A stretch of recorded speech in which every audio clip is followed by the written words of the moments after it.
Hoje estudaremos aqui a lição de número 7 sobre o discipulado. O tema é a amizade e a aliança. Vamos ler? Discipulado, amizade e aliança. Em João, capítulo 17, versículo 24, assim nós lemos: Pai, quero que os que me deste estejam comigo onde eu estou e vejam a minha glória.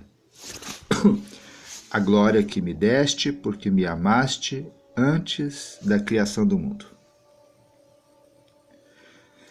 Quanto mais saudável for o discipulado, mais claramente ele fará a rota da obediência para a aliança. Ou seja, aqui a ideia é, o discipulado começa no processo de obediência. Nós precisamos aprender a obedecer, e esse é o primeiro degrau no relacionamento discipular. Não acontecerá discipulado se nós não estivermos dispostos a obedecer. Claro que em princípio a obediência é a Deus, mas também a obediência é a todas as autoridades que Deus colocar sobre as nossas vidas. A dificuldade do homem com respeito à obediência, ela começou desde o Jardim do Éden, quando nós entramos no processo de rebelião contra Deus e, como consequência, diante de toda a autoridade colocada por Deus na face da terra. Hoje nós temos a mesma dificuldade em obedecer aos nossos pais, de obedecer aos nossos professores, de obedecer aos nossos guardas de trânsito, obedecer os nossos líderes, obedecer os nossos juízes, obedecer os nossos governadores, enfim, obedecer patrões, diretores de escola, de faculdades. Nós temos grande dificuldade de obedecer. E nós temos dificuldade de nos submeter, e isso começou há muito tempo. Nós queremos sermos independentes, sermos livres. E isso começou lá no Jardim do Éden, quando Satanás semeou no coração de Eva, ali dizendo assim: será que é verdade isso que Deus disse? Será que você tem que continuar realmente submissa a Deus? Será que você não vai, ao comer esse fruto, você não vai se tornar livre, independente, ser igual a Deus? E aí começou o sonho de ser igual a Deus, e isso começou lá também quando Lúcifer quis ser igual a Deus. Então ele semeou, como ele foi disciplinado por Deus, ele disse: eu recebo essa disciplina porque eu sou criatura de um Deus criador, mas eu lanço essa semente no coração do homem, da obra, da coroa da criação de Deus. E aí o que acontece? Nós então entramos com dificuldades nessa área. Esse é o princípio, e essa lição de discipulado, ela vem trabalhar com isso, ela vem mexer com a gente. Você pode, ter convicção de que para aceitar ser discipulado, essa é uma vitória que você precisará conquistar. E as pessoas que ainda não conseguem essa questão de submissão, elas não vão se submeter ao discipulado em hipótese alguma. Por isso que elas muitas vezes elas rejeitam o discipulado. Um dos quesitos de rejeitar o discipulado é essa questão. Mas é impossível aprendermos a palavra de Deus, sermos orientados pelos professores, pelos mestres, pelos discipuladores, pelos conselheiros, pelos pregadores, e se nós não estivermos dispostos a obedecer. Então vamos em frente. O fazedor de discípulo é alguém que transforma servos em amigos leais. Agora é uma palavra não para... vamos aqui facilitar um pouco para o discípulo e vamos aqui complicar um pouco para o discipulador. Nessa reunião de vocês dois, nós temos aí o discípulo e temos o discipulador. Ambos são discípulos, mas um está ocupando a função agora, o papel de discipulador. E essa palavra é para o discipulador. E como consequência, o discípulo está ouvindo, e você um dia também será discipulador, e essa palavra também será para você. Mas veja bem o que diz essa palavra. O fazedor de discípulos é alguém que transforma servos em amigos. Ou seja, o papel do teu discipulador é transformar essa relação que vocês têm entre um e o outro em amizade. Amigos leais. Essa é a meta de Deus para cada um de nós. Eu tenho alguns discípulos aqui na igreja, né? Eu tenho um rebanho que Deus colocou para pastorear. Dentro desse rebanho, alguns são discípulos diretos e outros indiretos. Os discípulos diretos são aqueles que eu tenho treinado para serem líderes. Mas o objetivo principal é fazer com que esses discípulos diretos sejam mais do que discípulos, sejam meus amigos. E essa é a meta que nós temos que colocar. Um dos grandes segredos do líder de sucesso é amar os seus discípulos, porque Cristo amou os seus discípulos. Colossenses capítulo 3, 14, a palavra de Deus nos diz: acima de tudo, porém, revistam-se do amor, que é o elo perfeito. Em 1 Pedro capítulo 4, versículo 8 diz: sobretudo, amem-se sinceramente uns aos outros, porque o amor perdoa muitíssimo pecados. Então a relação entre discipulador e discípulo, discípulo-discipulador, precisa ser uma relação de amor, o amor de Deus entre nós. Se nós não formos cheios do amor de Deus e se esse amor não transbordar em direção ao meu discípulo ou em direção ao meu discipulador, então algo está errado. Nós precisamos estar cheios desse amor. Jesus amava aqueles que o Pai lhe deu. Obviamente, essa é uma via de mão dupla que exigirá investimento tanto da parte do discipulador para com o seu discípulo, quanto do discípulo para com o seu discipulador. Essa mão de mão dupla, né, é a mão que ambos vão estar caminhando. Mais do que a mente, Jesus queria cativar os corações dos seus discípulos. Você pode cativar o coração do seu discípulo com a tua sabedoria, com com teus conhecimentos, com a tua experiência, mas esse não é o objetivo principal. O que você precisa conquistar é o coração do teu discípulo. A primeira grande verdade que um líder precisa plantar no coração do seu discípulo é o valor que ele tem como pessoa em seu próprio coração. Ou seja, o seu discípulo tem, ao ir nessa reunião, ele vai numa reunião sabendo: estou indo ter um encontro com meu discipulador, com minha discipuladora, que é um homem ou uma mulher de Deus, que eu não tenho dúvida que essa pessoa, se meu discipulador me ama, ele é cheio do amor de Deus por mim. Eu sou amado por ele, eu sou apreciado, querido por ele. Então, isso é muito importante.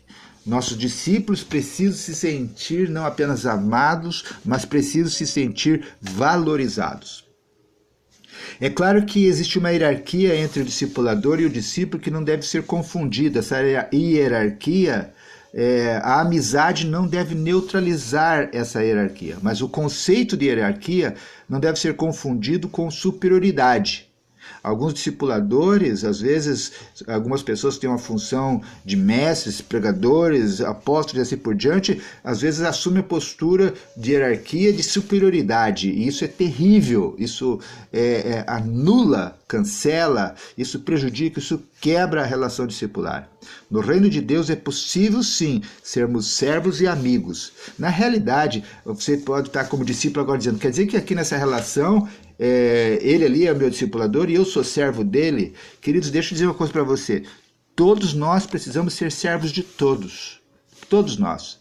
Então, se eu estou trabalhando no reino, eu preciso servir os outros. Pegar uma toalha, pegar a bacia e lavar os pés das pessoas foi o que Jesus Cristo nos ensinou.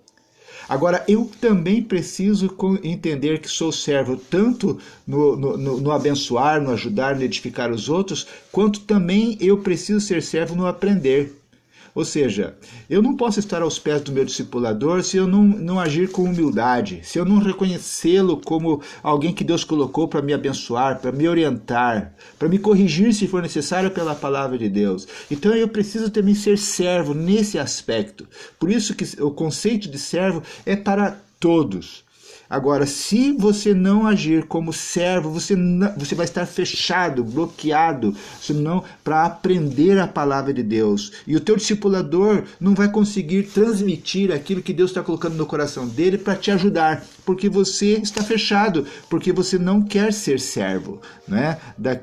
Não está com o coração de servo. Então vamos em frente. No reino de Deus é possível ser servos mas também amigos. Então não te preocupa com essa questão. Haja você como servo, e a amizade não vai atrapalhar em nada. Esse é o nível, a amizade é o nível mais elevado do discipulado. Os discípulos e a relação discipular que vai caminhando, vai avançando, vai crescendo, vai tendo intimidade, vai resultar numa amizade pura, sincera, preciosa, à prova de todas as circunstâncias. É isso que Deus deseja para os seus servos no reino de Deus. O êxito do discipulado será proporcional à comunhão e à efetividade, né? Ou seja, uma relação efetiva, de funcional entre discípulo e discipulador, onde os conselhos são efetivos, eles realmente funcionam, são eficazes. Então essa comunhão e a efetividade entre o líder e o seu discípulo, né? Quanto maior a intimidade deles, maior o progresso. O que Deus está querendo dizer aqui para nós, nessa palavra, não é uma relação só lógica, só cognitiva. Não, é uma relação de amor. Veja bem, quando o fruto do Espírito é longanimidade, benignidade, bondade, misericórdia. Veja bem, todas essas palavras, todos esses sentimentos não estão na lógica, não há lógica para isso. Mas quando nós estamos cheios do Espírito, a longanimidade, a benignidade, a bondade, a misericórdia, tudo isso está relacionado com o sentimento, né? Com a área amorosa do coração. E é aí que o amor de Cristo transborda. Então, quanto maior essa intimidade, maior o progresso do discipulado. O formalismo, quando fica algo muito na lógica, né, esse formalismo sufoca o relacionamento. Então, o discipulado precisa ser algo informal. Veja bem, esse momento aqui desse áudio é a parte mais formal dessa relação, desse encontro de vocês hoje. Depois disso, deve rolar entre vocês uma conversa informal, um bate-papo informal, uma troca de ideias, de experiência informal. Esse áudio é apenas para provocar, né, nesse encontro um assunto, um tema para levar vocês a mergulharem numa intimidade, né, de troca de ideias, de pensamento, de abrir de coração, de aprofundamento da amizade, do relacionamento de vocês, porque se vocês não forem amigos, vocês não vão glorificar ao Senhor. Então, querem glorificar o Senhor nessa relação? Desenvolvam a amizade. Então, o formalismo vai sufocar o relacionamento de vocês. Um fazedor de discípulos será tão mais influente quanto maior for a liberdade dos seus discípulos de se aproximarem dele, né? Então, isso aqui é uma meta para cada um de nós, é um objetivo para cada um de nós. Os meus discípulos precisam, por exemplo, eu tenho lá eu sempre peço para Josiane, que é a pessoa que marca o discipulado aqui na nossa igreja, dos pastores. Mas veja bem, os meus discípulos, eles não podem só ter um contato comigo através da Josiane. Se for uma emergência, se for uma necessidade, se for uma dificuldade, eles têm que ter a liberdade de chegar até mim e dizer: pastor, eu estou precisando da sua ajuda nesse momento, eu preciso trocar uma ideia, eu preciso conversar contigo. E eu vou perguntar para ele: não pode esperar a reunião do discipulado? Não pode, pastor. Então, amém. Então, são meus amigos, vão se chegar, vão conversar e nós vamos arrumar uma forma, né, de superar o formalismo. Não é verdade? Porque somos amigos. Amizade e hierarquia foram trabalhadas de maneira... Aqui está dizendo assim: se a amizade e a hierarquia foram trabalhadas de maneira correta, nunca serão valores antagônicos. O que está dizendo aqui? De que eu posso estar numa posição hierárquica superior a alguém por ser discipulador de alguém, mas isso não vai neutralizar em hipótese alguma minha amizade, se nós trabalharmos de forma sincera com essa amizade, não é? De forma correta com essa amizade e com essa hierarquia. Isso não serão valores antagônicos, podem conviver perfeitamente juntos. E isso tem acontecido. Por exemplo, eu e meu pai somos amigos. mas ele está numa posição hierárquica acima de mim, porque ele é meu pai. Não é verdade? Jesus Cristo era amigo de Deus Pai. E mesmo assim havia essa relação de respeito. Nada Jesus fazia sem pedir a autorização de Deus Pai. Percebe? Porque ele era filho. Então não são valores antagônicos ali, a amizade e a hierarquia. O discipulado que não cresce na direção de uma aliança pelo reino de Deus perdeu seu rumo e será tão instável quanto as circunstâncias. O discipulado que não cresce na direção de uma aliança pelo reino de Deus perdeu seu rumo e será tão instável quanto as circunstâncias. Veja bem, eu vou destacar aqui a palavra aliança. Tudo no reino de Deus está relacionado com aliança. Deus é um Deus de aliança. Jesus, ele fez o que fez por causa de aliança que ele assumiu com Deus, por causa da aliança que ele assumiu comigo e com você, e por causa dessa aliança ele foi até o fim, ele deu a vida dele por aliança. Meus irmãos, a tragédia no mundo de hoje é falta de aliança. A tragédia dos lares que estão sendo destruídos é falta de aliança entre os cônjuges, falta de aliança entre pais e filhos, falta de aliança entre funcionários e patrões, falta de aliança entre amigos. Então, a amizade, nós precisamos, nessa relação de discípulo-discipulador, né, crescer nessa questão, porque a aliança, ela glorifica a Deus, ela nos leva no reino de Deus, mais próximo do reino de Deus, a alcançar toda a potencialidade do reino de Deus. Se queremos amadurecer, um sinal de amadurecimento é estarmos fluindo no Espírito Santo de Deus, cheios do Espírito Santo de Deus. E quando nós fluímos no Espírito Santo de Deus, cheios do Espírito Santo de Deus, ele vai nos levar a sermos pessoas responsáveis, pessoas de aliança, pessoas que temos palavra, que assumimos nosso compromisso e vamos até o fim.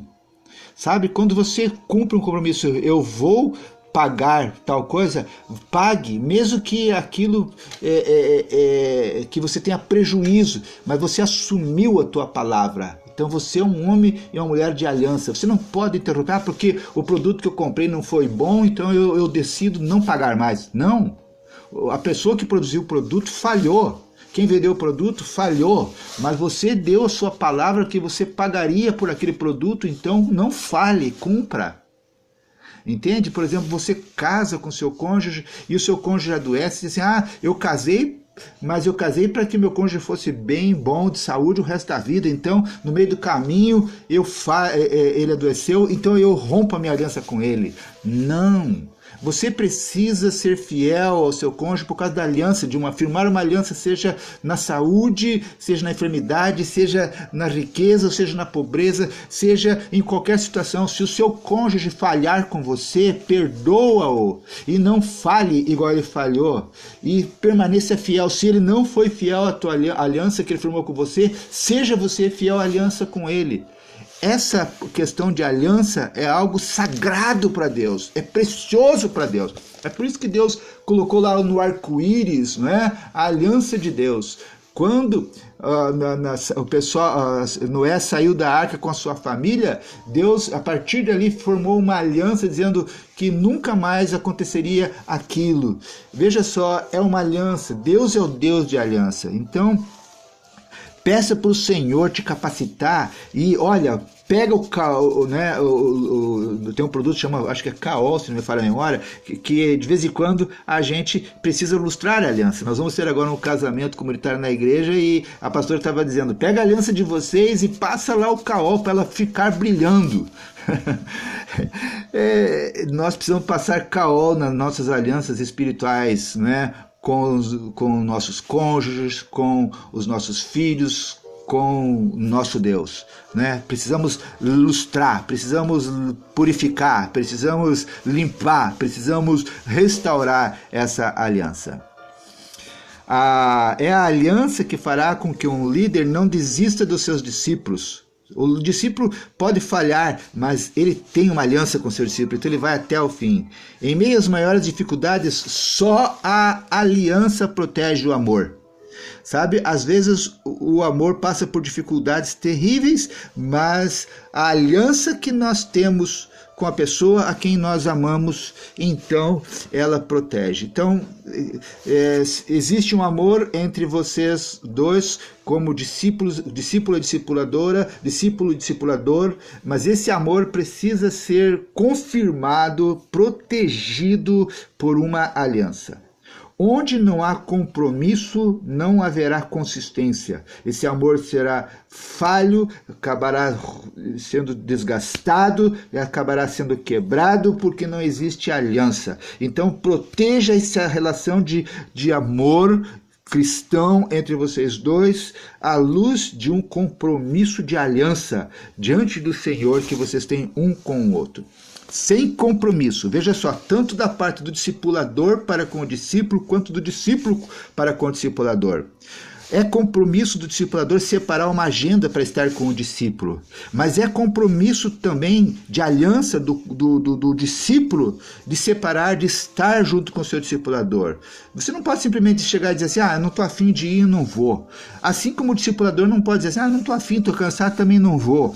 A menos que houve uma justificativa, né, uma explicação razoável, né, não descomprometida, não irresponsável, a menos que haja uma situação assim, nós precisamos nos sacrificar e manter esse nosso comprometimento. Sem compromisso, qualquer relação será frágil. O discipulado exige uma aliança porque ela é consequência de um pacto feito por nós, por Jesus Cristo, lá na cruz. Veja só, Ruth, capítulo 1, versículo 16 e 17, diz assim, Ruth, porém, respondeu, não insista comigo que te deixes e não mais te acompanhe. Aonde tu fores, irei. Onde ficares, ficarei. O teu povo será o meu povo e o teu Deus será o meu Deus. Onde morreres, morrerei e ali eu serei sepultada, disse Ruth para Noemi.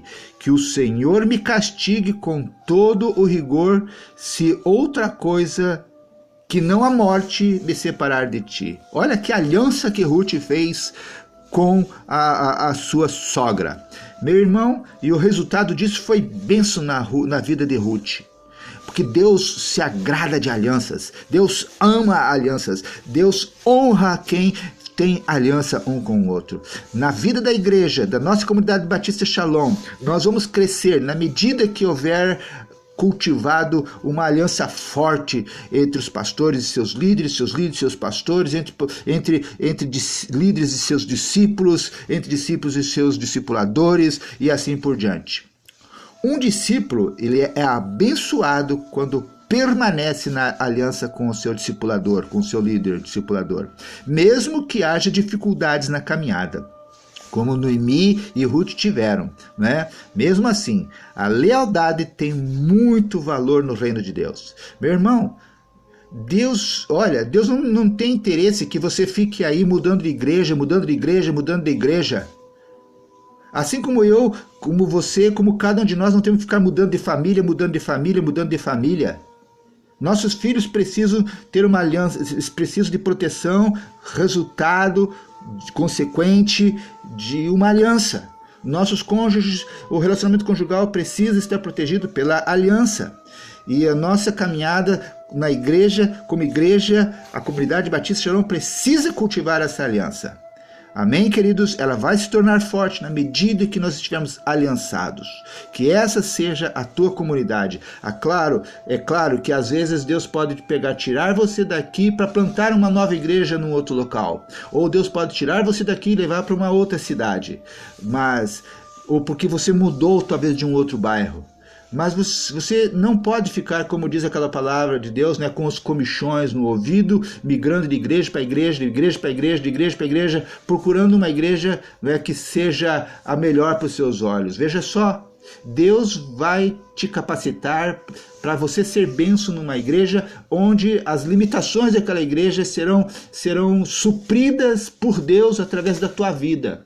Então não é a igreja que vai necessariamente estar abençoando somente você. Você não tem que procurar uma igreja para abençoar você. Você não tem que procurar uma célula para abençoar você. Você não tem que procurar, entende? Pelo contrário, Deus quer te usar para abençoar as pessoas. Mas para isso você precisa ser uma pessoa de aliança. Um discípulo é abençoado quando permanece na aliança com o seu líder, mesmo que haja dificuldades na comunhão e durante a caminhada. A lealdade tem muito valor no reino de Deus. 2 argumentos têm provocado quebra de aliança na casa de Deus.